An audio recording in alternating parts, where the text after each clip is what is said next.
My name is Sean Amar. I work at Inkslinger's Tattoo here in Middleburg, Florida.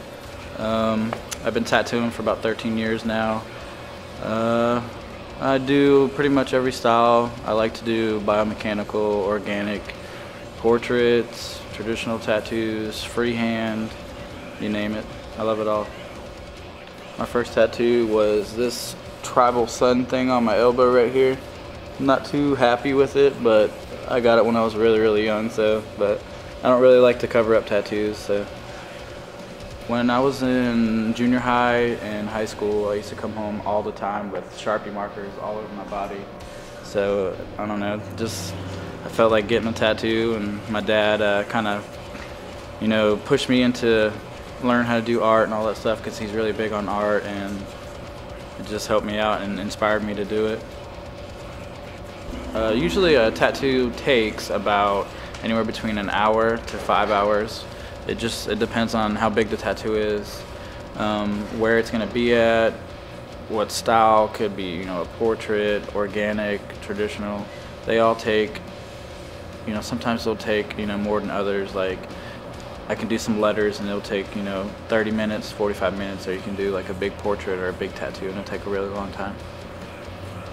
I got started doing tattoos from my dad. He bought all my own equipment when I was about 13, 14 years old, and just inspired me to do tattoos because when growing up with him, he drew all the time and like kind of pushed me into doing art and stuff like that. Like he would always buy me crazy art books and pencils and color pencils and everything, so it inspired me to do tattoos.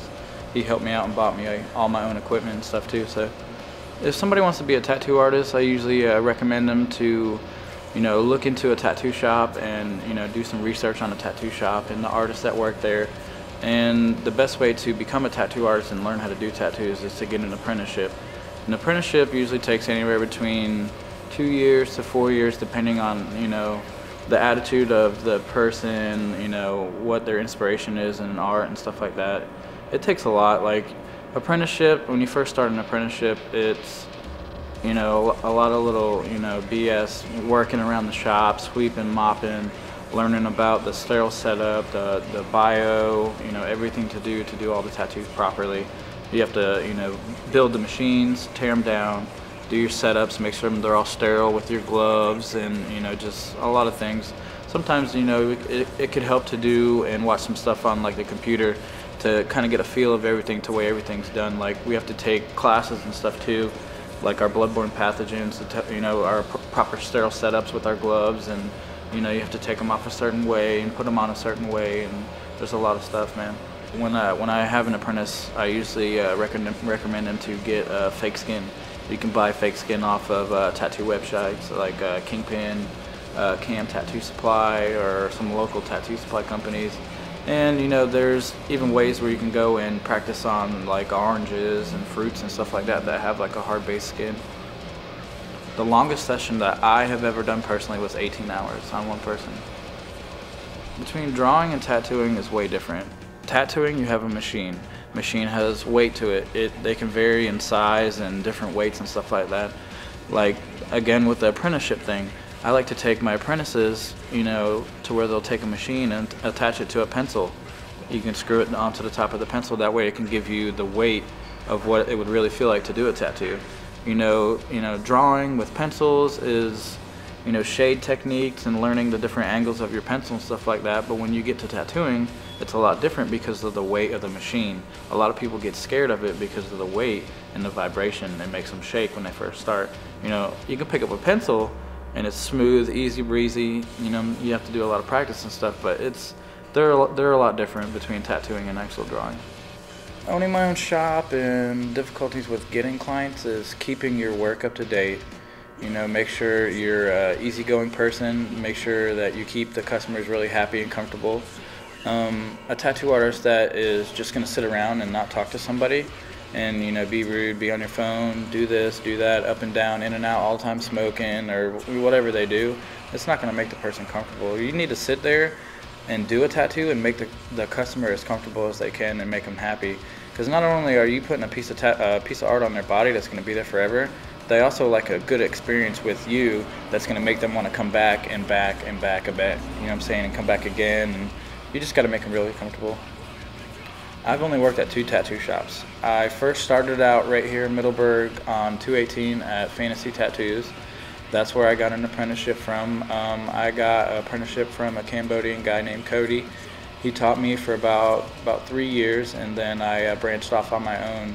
And then I opened up this shop, Inkslinger's Tattoo, in 2007, and we've been here ever since, and we've been doing really, really good. I've been through quite a bit of artists. I can be kind of anal sometimes towards people, especially when it comes to my business, and I don't really like to deal with a lot of drama and stuff, so it takes a lot to run a shop. It's not just doing tattoos and sitting around doing nothing. There's a lot more than just tattoos. Misconception about people about tattoos. A lot of people judge people with tattoos because they think either one, you know, we're delinquents, or, you know, we're bad kids, or, you know, everybody thinks like, oh, you have a tattoo so you're a drug head, or all kinds of stuff. I mean, there's people out there, like even me myself, I have, you know, religious tattoos of Jesus and Mother Mary, and people shouldn't really judge somebody because they have tattoo or art on their body. It's just another art form, just like drawing or going to, you know, any kind of school and learning about art. And it really depends on the people, man. A lot of people are really judgmental against people with tattoos.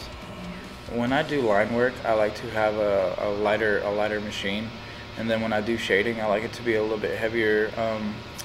It depends too, because there's difference in, you know, lining machine and shader machine.